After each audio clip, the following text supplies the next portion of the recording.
ഭൂമിയാണ്, മണ്ണ് ഭൂമിയാണ്. വായു നമുക്കറിയാം, വായു അഗ്നി. അപ്പോ അഗ്നി, വായു, ജലം. ആ പൊയ്ക ഗംഗയാണ് ഇങ്ങനെ കൊണ്ടുവരുന്നത്.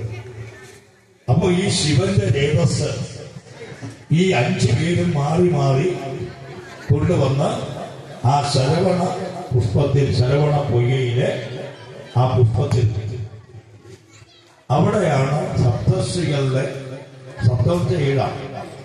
അതില് അരുന്ധതി ഒഴിച്ച് ബാക്കിയുള്ള 6 ഭാര്യമാരും വന്ന് അതിനെടുത്തു, മൂല കൊടുത്തു. ആ 6 പേരും കൊടുത്തുകൊണ്ടാണ് 6 കൃത്യമായ ഭാര്യ, 6 ഭാര്യമാര് കൊടുത്തുകൊണ്ടാണ് കാർത്തികേയൻ എന്ന പേര് വന്നത്. അപ്പൊ ഈ 5 അവസ്ഥയാണ്. ആ 5 അവസ്ഥ ചേരുന്നതാണ് ഈ ശരീരം. പിന്നെന്താ, 6ാമതായി വരുന്നത് ജീവനാണ്, ജീവൻ, ബ്രഹ്മം. അപ്പൊ ഈ അറുമുഖൻ എന്ന് പറയുന്നത്, കാർത്തികേയൻ എന്ന് പറയുന്നത് ഈ പഞ്ചഭൂതാത്മകമായ ശരീരം. ആ പഞ്ചഭൂതാത്മകമായ ശരീരത്തെ ആണ് ആരംഭിക്കുന്നത്, ആത്മാവിരിക്കുന്നത്. ഈ ആത്മാവിന് ശക്തി, അതാണ് ബ്രഹ്മം. അത് കാണാൻ പറ്റില്ല.